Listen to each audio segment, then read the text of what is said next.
दिगंबराय मंचासीनाय नमो नमः। सरकार, आपकी आज्ञा अनुसार हम सभी भक्त लोग रोजाना भजन साधन तो करते हैं, लेकिन कई बार ऐसा होता है कि हमारी इच्छाओं की पूर्ति नहीं होती है। तो उस समय हमें लगता है कि हम जो भजन साधन कर रहे हैं उसका हमें लाभ मिल रहा है या नहीं मिल रहा है, क्या हमें करना चाहिए या नहीं करना चाहिए, इसी असमंजस में रहते हैं। तो उसमें आपका और बाबा का क्या उपदेश है कि हम जो इच्छा, अब हमारी जो इच्छाएं हैं उनकी पूर्ति हो, जो संकट है वो सभी कटे, इसमें आप क्या कहना चाहेंगे? राधे राधे। सबसे पहले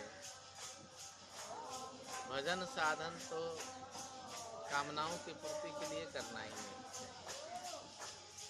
क्योंकि भजन और साधन, भजन आत्मा की शांति के लिए और साधन सांसारिक वस्तुओं के प्राप्ति के लिए। साधन के अंदर समस्त कर्म आ जाते हैं, जैसे नौकरी चाकरी, व्यापार धंधा, और किसी भी प्रकार से अपनी जीविका पालन करने के लिए उद्यत होना, उसका प्रयत्न करना, ये सब साधन में आ जाता है। और साधन में ईश्वर की उपासना भी आता है। दूसरा है भजन। उमा कहूँ मैं अनुभव अपना, सत हरि भजन जगत सब सपना। भगवान शंकर ने माता पार्वती जी के ठीक इसी प्रश्न पे कहा था। माता पार्वती जी ने ऐसा ही प्रश्न किया था भगवान भोलेनाथ से, और भगवान भोलेनाथ बड़े मुस्कुरा करके बोले थे, उमा कहूँ मैं अनुभव अपना, सत हरि भजन जगत सब सपना। भगवान ने कहा कि हे देवी, हे पार्वती, मैं अपना अनुभव कहता हूँ आपको कि सत्य तो सिर्फ हरि भजन है और बाकी सब सपना है। अब मैं इसी प्रश्न के साथ बाबा के पास जाता हूँ। हमारे देवराहा बाबा सरकार ने कहा, और आपको ही नहीं, हमें ही नहीं, सभी ईश्वर भक्तों के मन में होता है कि मैं इतना जाप कर रहा हूँ, मेरा काम क्यों नहीं हो रहा है, मैं जाप कर रहा हूँ, भगवान दिखाई क्यों नहीं दे रहे हैं, मेरी नौकरी क्यों नहीं लग रही है, मेरा बिजनेस ग्राहक क्यों नहीं बढ़ रहे हैं। इस तरह के प्रश्न स्वाभाविक होता है लोग।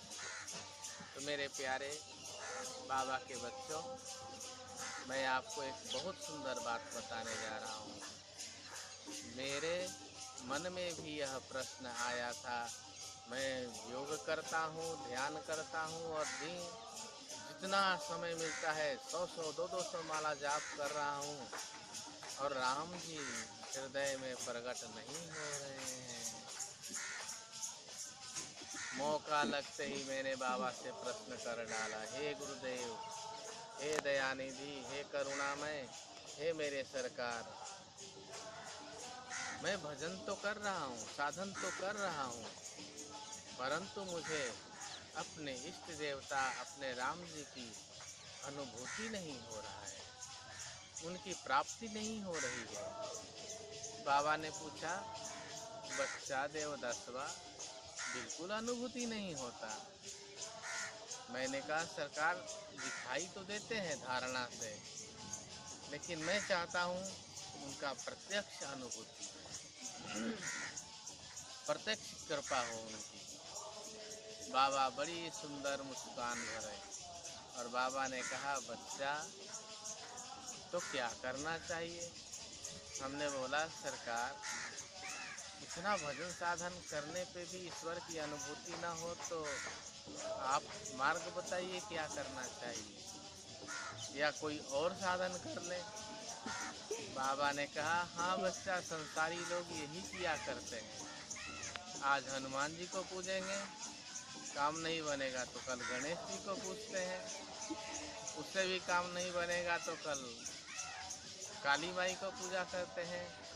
बच्चा ऐसा नहीं करके एक साधे तो सब सधे, सब साधे सब जाए। बाबा ने कहा कि अगर तुम्हारी एक की साधना संपूर्ण नहीं होती है तो अनेक की साधना से तुम्हें कभी भी शांति नहीं आएगा। हमने कहा तो इतने देवी देवता हैं, सबको तुम साधना करनी चाहिए। बाबा ने कहा बच्चा साधना सिर्फ इष्ट की करनी चाहिए, सम्मान सबको करना चाहिए, सभी को नमन करना चाहिए।